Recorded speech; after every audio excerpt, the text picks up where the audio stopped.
Hello everyone, welcome back to my YouTube channel. आज मैं आपको इग्नू के course BANS 184 public health and epidemiology करवाऊंगी। ये जो है इस बुक की लास्ट रिकॉर्डिंग है, क्योंकि इसके पहले पार्ट्स में मैं आपको 2 ब्लॉक्स इसके कंप्लीट करवा चुकी हूँ, जहाँ पे हमने यूनिट 7 तक कंप्लीट कर लिया है। और आज हम इसका ब्लॉक 3 करेंगे, जिसकी यूनिट 8, 9 और 10 ये तीनों यूनिट्स में एक साथ करवा दूँगी। अगर आप इग्नू से BA कर रहे हैं तो आप इग्नू एग्ज़ाम्स वाले चैनल पे विज़िट कर सकते हैं मेरे। और अगर आप इग्नू से BSc कर रहे हैं, जहाँ पे आपके साइंस रिलेटेड सब्जेक्ट्स होते हैं, तो बच्चा वहाँ पे आप फ़िज़िक्स फैंटम पे विज़िट कर सकते हैं, क्योंकि साइंस रिलेटेड सब्जेक्ट्स जो हैं वो मैंने फ़िज़िक्स फैंटम पे अपलोड करे हुए हैं। और जो आपके जो आपके आर्ट्स से, ह्यूमैनिटीज़ से, लाइक सोशल साइंस है, पॉलिटिकल साइंस है, हिस्ट्री है, इन्वायरमेंट है, ऐसे टॉपिक जो हैं वो मैंने आपके इग्नू एग्ज़ाम्स पे अपलोड करे हुए हैं, इंग्लिश जैसे सारे सब्जेक्ट्स। स्टार्ट करते हैं, ज़्यादा टाइम वेस्ट नहीं करेंगे। ब्लॉक 3 स्टार्ट करते हैं, research and statistical methods in public health. तो यूनिट 8 से इसकी स्टार्टिंग करेंगे। और देखिए, ये रही यूनिट 8। यूनिट स्टार्ट करने से पहले इस ब्लॉक के लिए मैं आपको एक चीज़ के लिए सॉरी बोलना चाहती हूँ, क्योंकि इसमें ना बहुत सी ऐसी टर्म्स है जो मैंने पहले कभी नहीं पढ़ी या मैंने नहीं सुनी, क्योंकि वो मेरा सिलेबस का पार्ट नहीं रही हैं। लेकिन फिर भी मैं इस वाले ब्लॉक को रिकॉर्ड इसलिए कर रही हूँ क्योंकि मैं नहीं चाहती इस बुक में कोई भी पार्ट आपका इनकम्प्लीट रहे। बट हाँ, मैं इतना स्लो रिकॉर्ड करूँगी, जैसे ऐसे आपको पेजेस दिखते हुए जाएंगे, कि अगर आप खुद से भी पढ़ेंगे तो ये चीज़ें आपको काफ़ी हद तक समझ आ जाएंगी। अब देखिए, यहाँ पे पहला क्वेश्चन चेक योर प्रोग्रेस में दे रखा है आपको, write a note on the role of statistics in health research.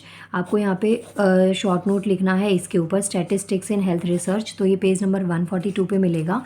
ये देखिए, यहाँ पे आपको एक ये डेटा दे रखा है, ठीक है। स्टैटिस्टिक्स इन हेल्थ रिसर्च में जैसे आपने पढ़ा है, इवन कोविड के टाइम पे चीज़ आपने बहुत ज़्यादा भी देखी होंगी, कि हमारे यहाँ पे ना हेल्थ डेटास को रिकॉर्ड किया जाता है। लाइक कोई बीमारी है, कोई डिजीज़ है, तो उसका पहले ईयर्स में अगर वो आई है तो उसके क्या नेगेटिव इम्पैक्ट लोगों की हेल्थ पे रहे हैं, और अभी जो वो डिज़ीज़ है वो किस हद तक फैल रही है, उसके क्या क्या कॉन्ट्रीब्यूशंस रहे हैं, हॉस्पिटल्स में उसकी रिकवरी रेट कितनी है, डॉक्टर्स की स्टडी के अकॉर्डिंग उसका रेशो कितना है, उस डिज़ीज़ में जिस हद तक वो डिज़ीज़ स्प्रेड करी, क्या उस अकॉर्डिंग हॉस्पिटल्स में जो बेड्स हैं वो अवेलेबल हैं, क्या उसको ठीक करने के लिए अफोर्डेबल कॉस्ट है। तो ये सब जो इश्यूज़ होते हैं क्वालिटी हेल्थ केयर सर्विसेज के, तो ये सब पॉइंट्स जो हैं हम इसमें स्टैटिस्टिक्स में हेल्थ रिसर्च में पढ़ते हैं।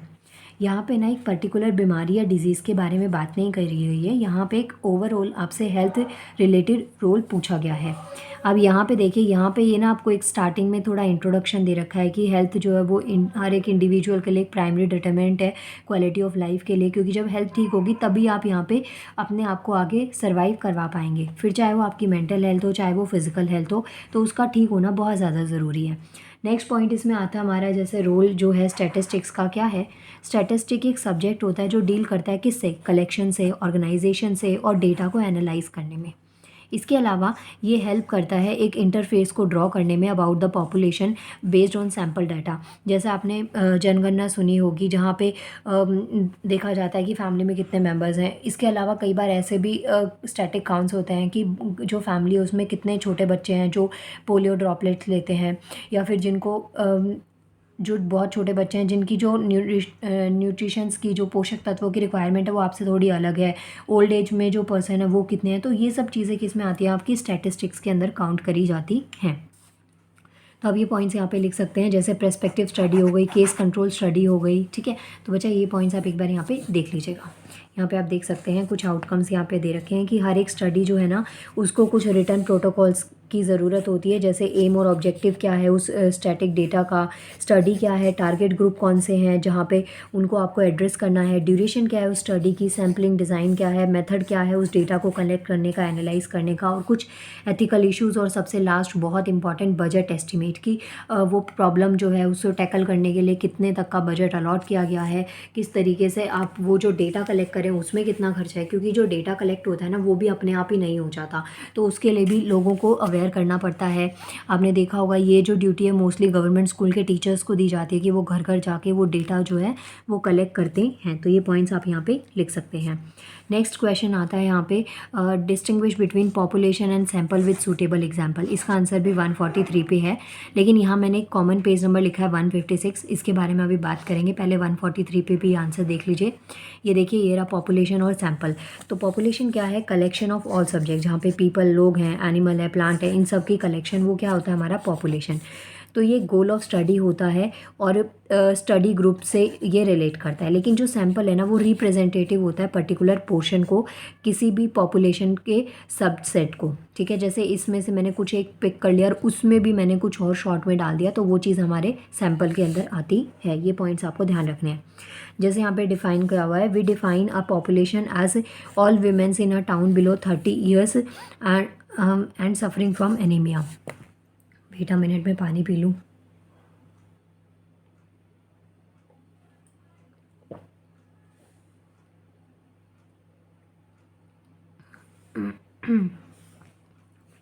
अब देखिए यहाँ पे क्या बोला है कि जितनी भी पॉपुलेशन है ना वहाँ पे सबको इंक्लूड कर दिया कि जितनी भी विमेन एक टाउन में रह रही है वहाँ पे जो बिलो 30 है ना वो सफ़र कर रही है किससे, एनीमिया। एनीमिया क्या होता है, एक ब्लड की कमी हो जाती है। फीमेल्स में ये बहुत कॉमन डिजीज़ है और मोस्टली फीमेल्स में ये देखी जाती है। तो अब यहाँ पे ना हमने जब ये बोला कि ऑल वीमेन, तो यहाँ पे हमने एग्जैक्टली ना कैरेक्टराइज नहीं कर पाए कि ये पॉपुलेशन कैसी है, रिसर्चर्स का एम क्या है और वो जो सैम्पल स्टडी है वो किस तरीके से हेल्प करेगी। प्लस जो साइज़ ऑफ द पॉपुलेशन है ना वो यूजुअली लार्ज है, लेकिन हर एक नंबर को हम स्टडी नहीं कर पाते, लेकिन स्टडी करना ही ज़रूरी है। वही चीज़ हमारी सेंसस और स्क्रीनिंग में आती है। जैसे जो जनगणना होती है वहाँ पे हर घर जाके लोगों को काउंट किया जाता है। तो अगर हम देखें तो इतने बिलियंस की पॉपुलेशन में ये बहुत इम्पॉसिबल है, लेकिन ये चीज़ करी जाती है। तो यही पॉइंट्स आपको ध्यान रखने हैं। वहीं अगर हम सैम्पलिंग की बात करें तो ये एक लेस कॉस्टली और डेटा कलेक्शन होता है जो डन किया जाता है कुछ ट्रेंड पर्सनस के थ्रू, ठीक है। और जो रिजल्ट ऑब्टेन होगा सैम्पल से उसको जनरलाइज किया जाएगा टू द पॉपुलेशन। ये आपको ध्यान रखना है, ये पॉइंट्स आपको याद रखने हैं। अब इसमें देखिए यहाँ पे आपको ना एक पेज नंबर 156 पे भी बता रखा है, वो मैं एक बार लिखाती हूँ पहले। पेज नंबर 156 जो है ना बच्चा वो हमारी इस यूनिट 8 का लास्ट का पेज है। यहाँ पे आप देख सकते हैं कि आंसर्स आपको ना हिंट सॉल्यूशन की फॉर्म में दे रखे हैं, तो यहाँ से भी आप कुछ आंसर्स को पिक कर सकते हैं। इसके बाद में नेक्स्ट हमारे पास यहाँ पे कुछ रैंडम सैम्पलिंग के टाइप्स दे रखे हैं। बेटा मिनट क्वेश्चन दिखाती हूँ पहले ना, फिर आपको ज़्यादा अच्छे से मज़ा आएगा पढ़ने में। यहाँ पे ना कुछ मेथड्स पूछे गए हैं, various methods of random sampling. तो पेज नंबर 144 और 145 पे आपको रैंडम सैम्पलिंग के मेथड्स दिए गए। रैंडम का मतलब क्या होता है, आप रैंडमली कुछ काम करते हैं, ठीक है। रैंडम क्लिक्स भी आपने करी होंगी। तो इसमें कुछ मेथड्स आपको दे रखे हैं। जैसे पहला दे रखा है सिंपल रैंडम सैम्पलिंग, फिर है स्ट्रैटिफाइड रैंडम सैम्पलिंग, ठीक है। इसमें पर्टिकुलर ग्रुप्स को जो होते हैं इसमें काउंट किया जाता है। जो पॉपुलेशन है वो हेट्रोजीनियस होती है, डिफरेंट लेवल ऑफ एजुकेशन हो सकते हैं, प्लेस ऑफ रेजिडेंस हो सकता है, सोशो इकोनॉमिक्स हो सकते हैं ये पॉइंट्स।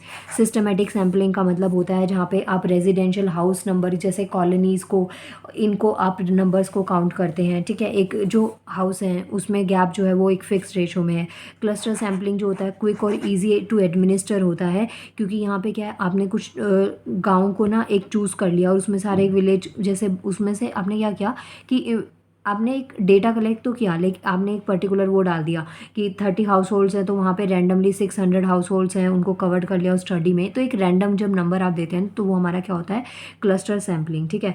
तो ये जो सर्वे है जो इम्यूनाइजेशन हुआ था उस टाइम पे ये काउंट किया जाता है। फिर एक आता है multi stage sampling. Multi stage sampling जो होती है वो सर्वे कंडक्ट करवाता है लार्ज एरिया में, चाहे वो स्टेट हो चाहे एक वो बिग रीजन होता है विद इन अ स्टेट। जैसे कई स्टेट्स काफ़ी बड़ी होते हैं, लाइक यूपी जैसी जगह की बात करें तो वहाँ पे रेशो जो है ना उसको बहुत फोकस तरीके से देखा जाता है, काफ़ी चीज़ें वहाँ पे हो जाती हैं। तो ये यहाँ पे 2-3 स्टेजेस में इस पार्ट को डाला गया है, ये आपको ध्यान रखना है। नेक्स्ट आते हैं हमारे पे, वेट अ मिनट, हाँ जी भाई। नेक्स्ट देखिए, नेक्स्ट क्वेश्चन क्या है, what are the measures of central tendency explain about arithmetic mean. तो यहाँ पे आप ये जो आंसर है ये हिंट सोल्यूशन से आप देख सकते हैं पेज नंबर 156 पे। मैं अभी लास्ट में आपको यहाँ पे एक बार पेज नंबर दिखा दूँगी। नेक्स्ट आता है यहाँ पे शॉर्ट नोट देना आपको नल हाइपोथेसिस और पी वैल्यू के ऊपर। ये एग्जैक्ट आपको लर्न करना पड़ेगा नो डाउट। तो ये जो पॉइंट है ना ये टेस्ट ऑफ सिग्निफिकेंस में आते हैं। टेस्ट ऑफ सिग्निफिकेंस का मतलब होता है कुछ अननोन पैरामीटर्स को एस्टिमेट करना और कुछ जो ट्रूथ ऑफ हाइपोथेसिस हैं, बिलीव्स हैं अबाउट द पॉपुलेशन कैरेक्टरिस्टिक्स, उनको टेस्ट करना। तो ये हमारे टेस्ट ऑफ सिग्निफिकेंस में आते हैं, जिसमें हमारे कुछ टेक्निकल टर्म्स हमें पता होनी चाहिए। जैसे पहला आता है आपका नल हाइपोथेसिस, इसके ऊपर शॉर्ट नोट पूछा गया है। तो ये बच्चा एकदम आपको लर्न करना पड़ेगा। यहाँ से एक बार इसको देख सकते हैं, इसका सिंबल वगैरह। तो इसका मुझे इतना नॉलेज नहीं है, इसलिए मैं गलत गाइड नहीं करना चाहती आपको। आप एक बार इसको देख लीजिएगा कि इसको ऐसे रिप्रेजेंट किया जाता है। नल इफेक्ट होता है क्या, मतलब एब्सेंस, नल इफेक्ट का मतलब नल वॉइड ज़ीरो होता है, एब्सेंस ऑफ एन इफेक्ट हो गया। ये पॉइंट्स आप यहाँ पे लिख सकते हैं। फिर आता है ऑल्टरनेट हाइपोथेसिस। ऑल्टरनेट में हमारे पास दो साइड्स आती हैं, एक होता है वन साइडेड ऑल्टरनेटिव और एक होता है टू साइडेड ऑल्टरनेटिव, ठीक है। तो ये पॉजिटिव भी हो सकता है, टू साइडेड में नेगेटिव भी हो सकता है, लेकिन जो वन साइडेड है वो एक ही तरीके से रहता है। ओके, आगे नेक्स्ट आता है टाइप 1 टाइप 2 एरर हो गए यहाँ पे, ठीक। फिर नेक्स्ट आता है हमारे पास में लेवल ऑफ सिग्निफिकेंस हो गया, फिर क्रिटिकल वैल्यू हो गया। तो ये पॉइंट्स आपको ध्यान रखने हैं। कुछ ये साइंटिफिक टर्म्स है, जैसे ग्राफ्स वगैरह आपको दे रखे हैं ना, यही पैटर्न यहीं पे आपको ये चीज़ें यहाँ पे समझा रखी हैं। जैसे आप मैथ्स में ना मीन मोड ये सब चीज़ें पढ़ते थे, तो वही चीज़ें। पावर ऑफ टेस्ट यहाँ पे आपको दे रखा है कि ऑल्टरनेटिव हाइपोथेसिस जो हैं वो उसको कैसे डिनोट करते हैं, बीटा से। रेट ऑफ फॉल्स एक्सेप्टेंस हो गया, तो ये पॉइंट्स आप लिख सकते हैं। पी वैल्यू टेस्ट एक ऑल्टरनेटिव अप्रोच होती है जो क्रिटिकल वैल्यूज़ को, वैल्यू टेबल्स को क्या करी, अप्रोच करी है, ठीक है। और पी वैल्यू जो है ना वो एक्चुअल प्रोबेबिलिटी होती है टाइप 1 एरर की, क्योंकि अभी मैंने आपको पीछे दिखाया कि यहाँ पे ना दो टाइप के एरर होते हैं, एक होता है टाइप 1 एरर और एक होता है आपका टाइप 2 एरर। बैठे बैठे पैर में दर्द हो गया, बहुत टाइम से मैं ऐसे रिकॉर्ड कर रही हूँ इसको। तो यहाँ से आप ये क्वेश्चन के आंसर्स कर सकते हैं। इसके बाद में ये यूनिट आपकी कंप्लीट हो जाती है। आप यहाँ पे एक बार इसका हिंट सोल्यूशन का ना स्क्रीनशॉट ले लीजिए, और अगर आप में लिखने की हिम्मत है तो आप इसको लिख भी सकते हैं। तो यहाँ पे थोड़ा आपको आइडिया लग जाएगा कि क्या क्या आंसर्स आप यहाँ पे ले सकते हैं। नेक्स्ट हमारा यूनिट 8 आता है, जिसमें डेटा एनालिसिस आता है। ये आपका ना कंप्यूटर रिलेटेड शीट्स हैं। जैसे आपने डेटा फाइल एक्सेल में आप कैसे क्रिएट करेंगे, ये पॉइंट्स आपको दे रखे हैं।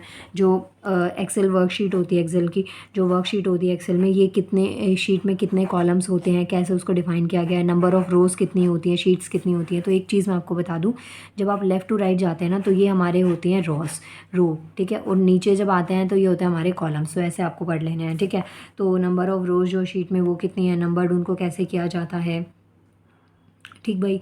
इसके बाद में यहाँ पे आपको शीट एड्रेस किया हुआ है। ये ना कंप्यूटर में स्क्रीन खुलती है, अगर आपने देखा हो तो यहाँ पे इसका यूज़ कैसे किया जाता है कि डेटा रिकॉर्ड किया जाता है। जैसे वर्ड में जाके कंप्यूटर में, वर्ड में ना आप एक डेटा ऐसे क्रिएट करते हैं, टेबल क्रिएट करते हैं। तो यहाँ पे एक हेल्थ कैंपस डेटा दे रखा है आपको, उसको रिकॉर्ड किया गया है। यहाँ पे आपको डिस्ट्रिक्ट दे रखे हैं, फिर इसके कैंपस कंडक्ट हुए, कितने पेशेंट स्क्रीन हुए, आउट पेशेंट्स कितने थे, इन पेशेंट्स कितने थे। जैसे कोविड में आपने पढ़ा होगा केसेस तो इतने हुए, पर उसमें से एक्टिव केस कितने थे। तो ये पॉइंट्स आपको यहाँ पे लिखने होते हैं। ऐसी स्क्रीन आपने कंप्यूटर में देखी होगी। तो ये एक्सेल शीट है हेल्थ कैंपस डेटा की, जो यहाँ पे हमने ये ग्राफ में आपका ऐसे डेटा कलेक्ट किया था ना, उसको हमने यहाँ पे एक्सेल शीट में लिख दिया। बिल्कुल ये मत सोचना कि इसको आपको एग्जाम में बनाना पड़ेगा, आप सिर्फ नॉर्मल इसको लर्न करके भी थोड़ा डेटा रफली डायग्राम से भी आप इसको समझा सकते हैं।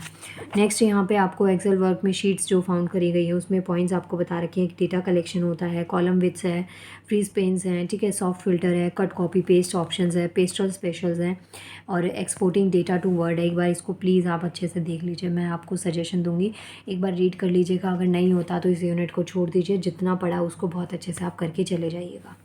ज़रूरी नहीं है कि आए क्वेश्चन, बट ये एक्सेल वाला क्वेश्चन इंपॉर्टेंट लगा मुझे, तो ये तो ज़रूर करके जाइएगा। जैसे ये वाला क्वेश्चन है ना, ये फर्स्ट क्वेश्चन ज़रूर कर लीजिएगा। बाकी आपकी मर्ज़ी, आप करना चाहें तो देख सकते हैं, नहीं तो कोई दिक्कत नहीं है। यहाँ से आप देखिए। ओके भाई, आगे बढ़ते हैं। तो बच्चा अब आगे हमारे पास में क्या चीज़ यहाँ पे गिवन है, 1 मिनट। ये ना पूरा स्टैटिक डेटा आपको दे रखा है, जैसे शीट कैसे कंप्यूटर में प्रिपेयर होती है, वर्ड में आपने देखा है फाइल को कैसे कैप्चर किया जाता है। तो ये सब पॉइंट्स आपको गिवन है, यहाँ पे लिख सकते हैं। ये भी थोड़ा इंपॉर्टेंट सा मुझे लगा कि जो क्रॉस टैबुलेशन होता है एसपीएस में, ये क्या होता है, इसका आपको एग्जांपल देना है। तो पहली चीज़ तो आपको जो एसपीएस है इसका मीनिंग पता होना चाहिए। तो देखिए ये क्या होता है, एसपीएस की फुल फॉर्म क्या है, statistical package for social sciences, ये इसकी फुल फॉर्म है। ये एक ऐसा सॉफ्टवेयर है जो कि परफॉर्म करता है स्टैटिस्टिकल कैलकुलेशंस को, एडवांस एनालिसिस को और एडवांस एनालिसिस, ठीक है। तो जो स्टैटिस्टिकल कैलकुलेशन होती है उसको परफॉर्म करने के लिए हमें एक सॉफ्टवेयर की ज़रूरत है, और उस सॉफ्टवेयर का नाम है SPSS, statistical package for social sciences, ठीक है, सोशल साइंसेज। अब यहाँ पे इसके आंसर के लिए आप ये यूज़ कर सकते हैं। यहाँ पे देखिए, we can generate 2 dimensional tables for raw data using SPSS. तो 2 डायमेंशनल मतलब 2D जो बनती हैं आपकी टेबल्स। अब इसमें आपने ऐसे स्मॉल डेटा को कर लिया, लार्ज डेटा को अलग अलग तरीके से, फिर उसको कैलकुलेट करने के लिए, रिकॉर्ड करने के लिए हमें एक सॉफ्टवेयर की ज़रूरत होती है। और एसपीएस जो है एक ऐसा मॉड्यूल और एक ऐसा क्रॉस टैब है जो कि ये ऑपरेशन को परफॉर्म करता है। तो ये पॉइंट्स आप यहाँ पे लिख सकते हैं। तो फाइनली हम लोग लास्ट यूनिट पे, इतनी खुशी हो रही है ना मुझे इसको देख के। अब ये चैप्टर आप देखेंगे ना तो आपको मैथ्स में स्टैटिस्टिक्स वाला पोर्शन याद आएगा। अगर आपको मैथ्स में सब कुछ बेकार भी लगता होगा ना तो मीन मोड वाला पोर्शन बहुत अच्छा लगता होगा। तो वही चीज़ें यहाँ पे इस चैप्टर में आपको दे रखी है। तो देखिए, पहला तो एक क्वेश्चन यहाँ पे क्या है, write a short note on relative risk and odd ratios. Odd ratio, OR और रिलेटिव डिस्क, इसके ऊपर आपको शॉर्ट नोट देना है। तो यहाँ पे आप देखिए कुछ एसोसिएशन दे रखे हैं रिलेटेड टू मेजर्स। यहाँ पे रिलेटिव डिस्क का आपको बता रखा है, एक स्टडी टाइप में यहाँ पे करी हुई है, ठीक है। तो जब हम एपिडियोलॉजिकल स्टडी करते हैं तो उस टाइम पे कुछ मेजर्स हम देखते हैं, जैसे रिलेटिव रिस्क है, ऑड रेशो है, ये कुछ हमारे मेजर्स हैं जो कि मेजरिंग में हम यूज़ कर रहे हैं। 2/2 की टेबल काउंट्स में इसको यूज़ किया जाता है, ची स्क्वायर टेस्ट किया जाता है। तो ये पॉइंट्स आप यहाँ पे याद रखेंगे, ठीक है भाई। आगे बढ़ जाते हैं, ठीक है भाई। अब देखिए बच्चा, यहाँ पे ना आप लोगों को ये करना है, ये इसको रिलेटिव रिस्क का टेबल्स आपको दे रखा है, आपका मन करे तो कर लीजिए वरना छोड़ दीजिएगा। थोड़ा बहुत देख के चले जाना, कि ये भी नहीं कि बर्बादी हो जाए, उसमें पेपर में देख के ही समझना है कि क्या हो गया हमारे साथ, मजाक सा ना। फिर यहाँ पे आपको आरआर का ये दे रखा है, रिलेटिव रिस्क का। ओ माय गॉड, ये तो शॉर्ट फॉर्म बन गई, मैंने ध्यान ही नहीं दिया। आपसे आर और ओ आर और आर पूछा गया है, तो आर आर का मतलब हो गया रिलेटिव रिस्क और ओ आर का मतलब हो गया ऑड्स रेशो। तो ये आपको ऑड रेशो दे रखा है कि जो मेजर करता है, अनदर मेजर ऑफ एसोसिएशन है जिसका यूज़ केस कंट्रोल स्टडीज़ को के कॉन्टेक्स्ट में किया जाता है। ये ग्रुप ऑफ इंडिविजुअल होता है who are known to have disease chosen to study. देख लेना आप लोग, ठीक है, इसको देख लीजिए एक बार।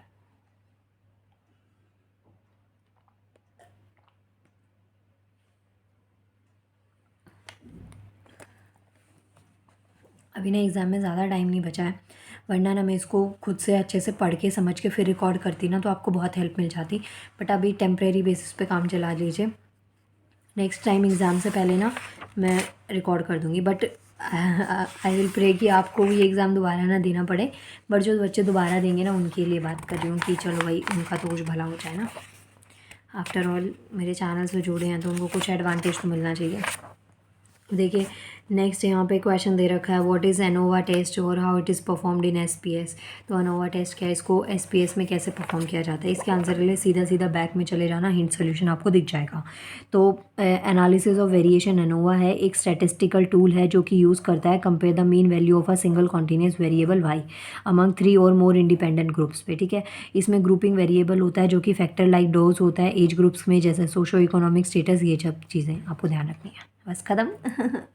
वाह, मुझे इतनी खुशी हो रही है, आपकी बुक ख़त्म हो गई।